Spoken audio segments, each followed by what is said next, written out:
तुम्हें कोई हक नहीं बनता है कि तुम दिन भर इतनी ज्यादा करेले खाओ।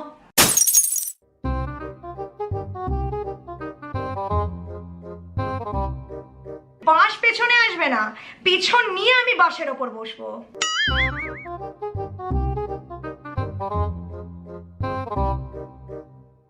আর কত ন্যাকামি দেখবো, আর কত ন্যাকামি করবো। হ্যালো, গুড মর্নিং, সুপ্রভাত, কেমন আছো সবাই guys? Welcome back to my channel. তুমি যদি বাঙালি হয়ে থাকো, এই বাঁশের সাথে না বাঙালির একটা অদ্ভুত সম্পর্ক। যে বাঁশটা দিল না, যা বাঁশ খেলাম, বাঁশটা পুরো ঢুকিয়ে গেল। শোনো না, বাট জীবনে প্রথমবার তোমরা এমন একটা উদাহরণ দেখবে যেখানে বাঁশ পেছনে আসবে না, পেছন নিয়ে আমি বাঁশের ওপর বসবো। বুঝলা? কারণ হাতে এই বস্তুটা দেখে তো বুঝেই গেছো আজকে আমি 24 ঘন্টা ধরে খেতে চলেছি করলা বা উচ্ছে। সারা দিন ধরে করলা বা উচ্ছে যুক্ত খাওয়া দাওয়ার খাবো, খেয়ে বমিটাকে বন্ধ করে পেট পুজো করার চেষ্টা করব। আমি হিন্দিতে একটা বিটার ফুড চ্যালেঞ্জ আজ থেকে 1-2 বছর আগে পোস্ট করেছি, যেটা তোমরা প্রচন্ড ভালোবাসা দিয়েছিলে। তো আমার মনে হলো বাংলাতে একটা শুধু করলা খাওয়া উচিত, কারণ করলা খেতে তোমার মা বলে না, করলাটা না খেলে তোমার কানটা মুলে দেয় না। তো আজকে মাকে ডেকে নাও, এই ভিডিওটা তোমার মায়ের সবচেয়ে প্রিয় ভিডিও হবে। এক্ষুনি ভিডিওটাকে অ্যাটলিস্ট 25K লাইক দিও, আর প্লিজ চ্যানেলটাকে সাবস্ক্রাইব করে ফেলো। টার্গেটকে আমাদের সবাই মিলে পুরো করতে হবে, তোমরা হেল্প না করলে কোনোদিন ফুলফিল হবে না। করলার জুস মানে orange juice, mango juice, strawberry juice, সব জুস ছেড়ে আমি আমার জন্য এনেছি করলার জুস। একটু খেয়ে দেখি, করলা সেদ্ধর গন্ধ বেরোচ্ছে।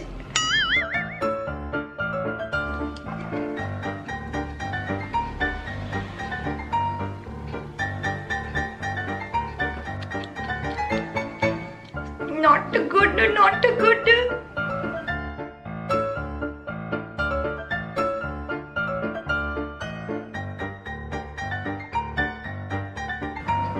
মুখের ভেতরটা এত বাজে টেস্ট হয়ে গেল না, মনে হচ্ছে মুখের মধ্যে জিভের মধ্যে ঝামা দিয়ে ঘষতে হবে এই টেস্টটাকে দূর করার জন্য।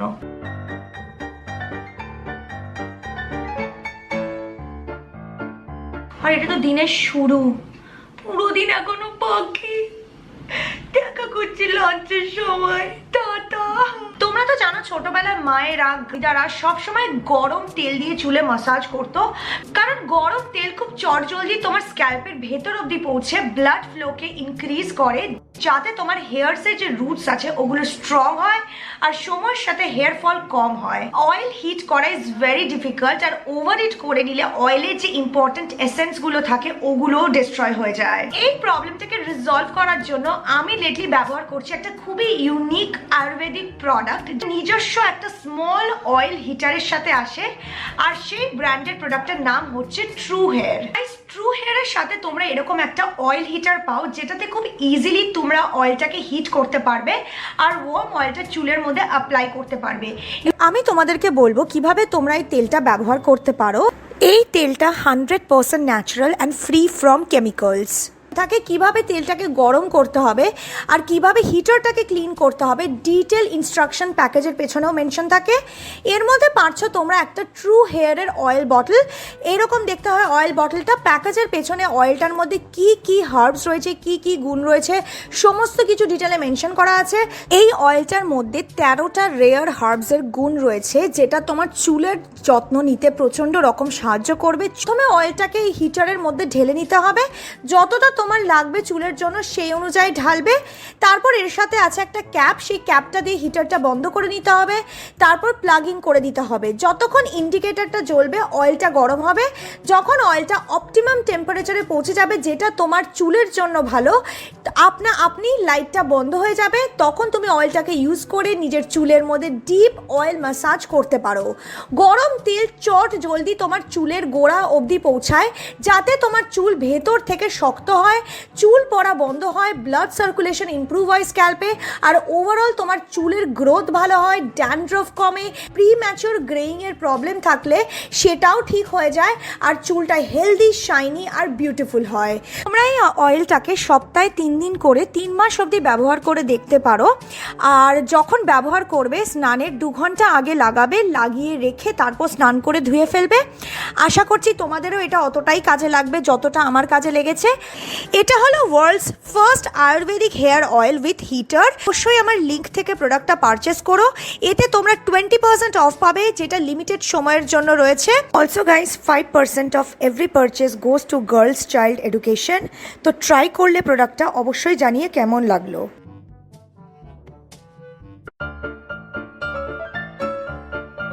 তো তেল লাগানোর পর ফাইনালি আমি চলে এসেছি কিচেনে, আর আজকে আমি বানাবো একটা এমন রেসিপি যেটা জন্মে তুমি বানানোর কথা ভাবোনি, সেটা হচ্ছে করলা ফ্রাইড রাইস। তো করলা ফ্রাইড রাইস বানানোর জন্য আমি তেলের মধ্যে পেঁয়াজ দিয়েছি, লঙ্কা কুচিয়ে দিয়েছি। কেমন ফ্রাইড রাইস বা ভাত ভাজা আমরা যখন বানাই তখন কীভাবে বানাই ঠিক ওভাবেই বানাবো। এবার ওর মধ্যে দিয়ে দিয়েছি আলু কেটে, আলুটাকে হালকা হালকা ভেজে নিতে হবে। যখন আলুটা হালকা নরম হয়ে যাবে ওর মধ্যে আমরা কেটে রাখা করলাগুলোকে দিয়ে দেবো। এবার এটাকে ভালো করে ভাজতে হবে, কারণ করলা ভাজতে একটু টাইম লাগে, তো আঁচ কমিয়ে জিনিসটা ভাজবে। ওপরে আমি ছড়িয়ে দেবো গুঁড়ো মশলা, হলুদ, নুন, লঙ্কা। গুঁড়োটা একটু বেশিই দিলাম, কারণ আমার মনে হলো যা তিতকুটে হবে অ্যাটলিস্ট ঝাল দিয়ে যদি ব্যাপারটাকে একটুখানি মেনটেন করা যায়।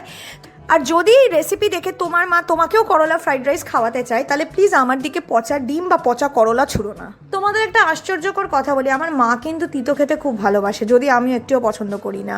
তো এই রাইসটা এবার আমি দিয়ে দেবো, এটা কালকের রাইস যেটাকে আমি তুলে রেখেছিলাম। এভাবে তোমরা করলা ছাড়াও ভাত ভাজা ফ্রাইড রাইস বানাতে পারো, আমি আগে একটা ভিডিওতে শেয়ার করেছিলাম তোমাদের সাথে। আর ওপরে আমি সুন্দর করে করলা দিয়ে গার্নিশিংও করেছি। তো চলো এই তিতকুটে করলা ফ্রাইড রাইসটা খাওয়া যাক, খেয়ে দেখা যাক এটা কীরকম হয়েছে। জীবনে প্রথম একটা ফ্রাইড রাইস বানিয়েছি যেটা বানানোর রেকমেন্ডেশন আমি তোমাদের একটুও দেবো না যদি না তুমি তিতো খাও। প্লিজ যেন ভালো হয় ভগবান, প্লিজ যেন ভালো হয়।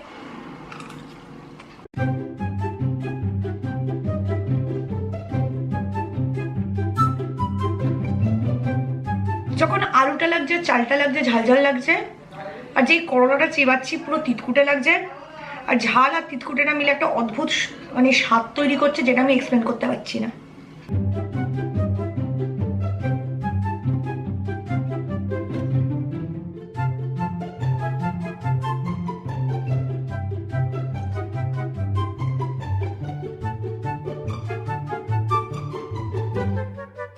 জীবনে প্রথমবার আমি কিছু বানিয়ে নিজের মুখ কুচকাচ্ছি।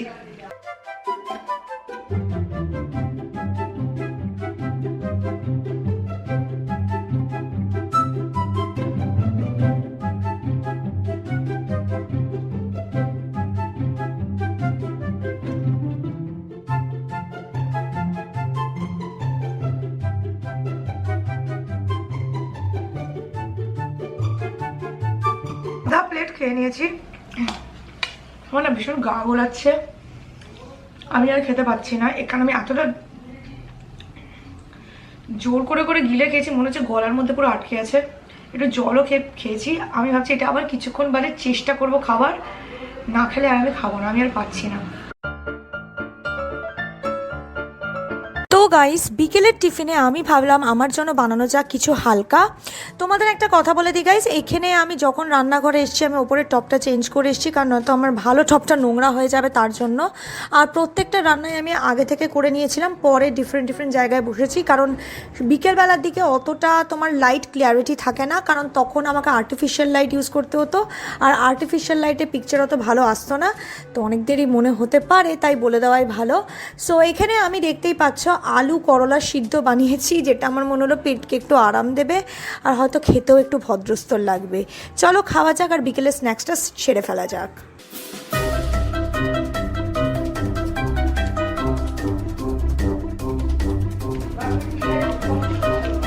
ফার্স্ট চেবাতেই মুখের মধ্যে একটা সিড এলো, যেটা অত্যন্ত তিতকুটে। আমার উচ্ছে করলার সিডস একদম ভালো লাগে না।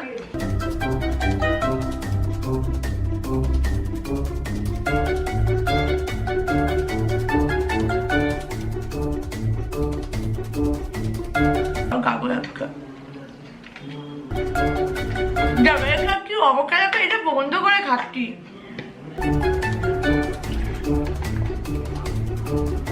ইতর নেশা মাথা অব্দি উঠে গেছে, বুঝেছো তো? বোতলে ঢাকনা শুদ্ধ জল খাচ্ছি।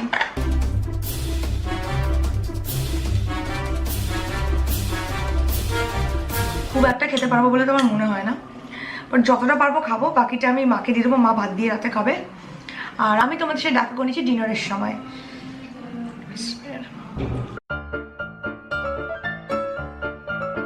আমি বানাচ্ছি রাতের ডিনার, যদিও আগেও বলেছি এটা আমি দিনেই বানিয়ে রেখেছিলাম। রাতের ডিনারটা আমি মায়ের রেসিপিতে বানাচ্ছি, তো আশা করি এটা একটু রিলিফ দেবে। আমি বানাচ্ছি স্টাফ করলা, যার জন্য করলাগুলোকে নুন জলে সিদ্ধ করা হয়েছে, তারপর ভেতর থেকে স্কুপ করে নেওয়া হয়েছে। নুন জলে সিদ্ধ করলে করলা তিতকুটিটা অনেকটাই কমে যায়, মা বলেছে। এখানে পোস্ত আর সর্ষে বাটবো। সবার আগে শুকনো পোস্তটাকে আমি পুরো বেটে নেবো। অনেকেই জলে ভিজিয়ে পোস্ত বাটে, বাট শুকনো পোস্ত কিন্তু অনেক ইজিলি বাটা যায়। জাস্ট ড্রাই পোস্তটাকে গ্রিন্ড করে নিলেই দেখবে স্মুথ পেস্ট হয়ে গেছে। তোমাদের আমি দেখাচ্ছি, দেখতেই পাচ্ছ কিরকম স্মুথ পেস্ট। আমি জাস্ট গ্যাসটাকে একটু পরিষ্কার করে নিলাম মিল ওয়াইল। আর এবার ওর মধ্যে অ্যাড করে দেবো আমি সর্ষে আর 3-4টে কাঁচা লঙ্কা দিয়ে, এটাকে আবার আমি ব্লেন্ড করবো অল্প নুন দিয়ে। সর্ষে যখন বাটবে সবসময় অল্প কাঁচা লঙ্কা দিয়ে বাটবে, না তো সর্ষেটার মধ্যে একটা তিতকুটে ভাব চলে আসে। এগুলো ছোটো ছোটো টিপস যেগুলো আমি মায়ের থেকে শিখেছি, তোমাদের সাথে শেয়ার করছি। হালকা জল দিয়েছি। এবার পেস্টটা বানানোর পর দেখেই নিচ্ছ পেস্টটা কিরম হয়েছে। তোমাদের সাথে অনেকদিন আগে আমি আবার কাঁকরোলের পোড়ের রেসিপি শেয়ার করেছিলাম, এটাও ঠিক ওরকমই। করলাগুলোর ভেতরে তোমাকে জাস্ট স্টাফিংটা ভরতে হবে। স্টাফিংটা দেখতেই পাচ্ছ আমি সবগুলো করলার মধ্যে ভরে নিয়েছি। এবার আমি বানিয়ে ফেলবো ফ্রাইয়ের জন্য ব্যাটার, যার জন্য নিয়েছি 2 টেবিল স্পুন অফ বেসন। বেসনের মধ্যে অ্যাড করে দেবো 2 থেকে 3 টেবিল স্পুন চালের গুঁড়ো। চালের গুঁড়ো দিলে ব্যাপারটা খুব ক্রিস্পি হয়। এবার নুন দিচ্ছি, হলুদ দিচ্ছি, লঙ্কার গুঁড়ো দিচ্ছি অল্প স্বাদ মতো। এবার জল দিয়ে খুব ভালো মতো একটা স্মুথ পেস্ট বানাতে হবে। ব্যাটারের কনসিস্টেন্সিটা দেখতেই পাচ্ছ, একদম পাতলাও না আবার একদম ভারীও না, একটা সেমাই কনসিস্টেন্সি, যেটা একদম পারফেক্ট এই ফ্রাইটা করার জন্য। এবার এক একটা করে করলা ভালো করে ব্যাটারে চুবাবো আর অয়েলে ফ্রাই করে দেবো। ব্যাস এইটুকুটাই সিম্পল রেসিপি। অনেকে আবার এইগুলো দিয়ে গ্রেভিও বানায়, সেটা যদি করতে চাও তো তোমরা করতে পারো, বাট আমি জাস্ট ফ্রাই করে নিচ্ছি যেমন কাঁকরোল পুর ফ্রাই করে। আর এটাকে আমি রাতে ভাত দিয়ে খাবো। আমার মনে হলে তিতেও হবে, করলাও খাওয়া হচ্ছে আর সবই হচ্ছে, একটু ডিফারেন্ট হবে, কারণ সকাল থেকে যা খাচ্ছি না লিটারালি এবার বমি করার মতো অবস্থা। তো চলো ডিনারটা কমপ্লিট করি আর এই ভয়ঙ্কর চ্যালেঞ্জটাকে শেষ করি। আমার মনে হচ্ছে বাকিটা না খেলেও এটা একটুখানি পদের হতে পারে, আমি খেতে পারি।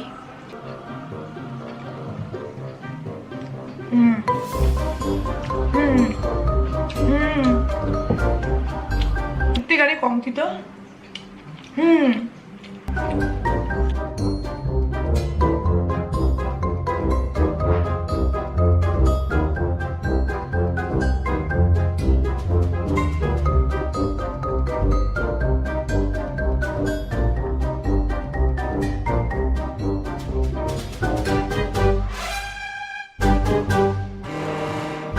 স্টাফিং শেষ করে দিয়েছি, অল্প ভাত আছে আর একটা স্টাফিং আছে, কমপ্লিট করি, তারপর একেবারে দেখা করছি ভিডিওটাকে এন্ড করতে। বিকজ আমি এত টায়ার্ড হয়ে গেছি না এইসব বাজে জিনিস, ভালো জিনিস, বাট এরকম ভয়ঙ্করভাবে খেতে খেতে আমি আর পাচ্ছি না।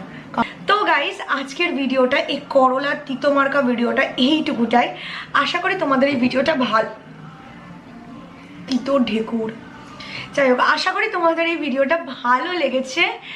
ও সোনা, হ্যাঁ তুমি আমার মুখটা একটু মিথ্যে করে দাও তো বাবা। যদি তোমাদের ভিডিওটা ভালো লেগে থাকে তো মেক শিওর করো যে ভিডিওটাকে লাইক করো, চ্যানেলটাকে সাবস্ক্রাইব করো। নেক্সট কি ভিডিও দেখতে চাও সেটা অবশ্যই আমাকে কমেন্ট করে জানিও কমেন্ট সেকশনে। খুব ভালো থেকো সবাই, টেক কেয়ার, বাই।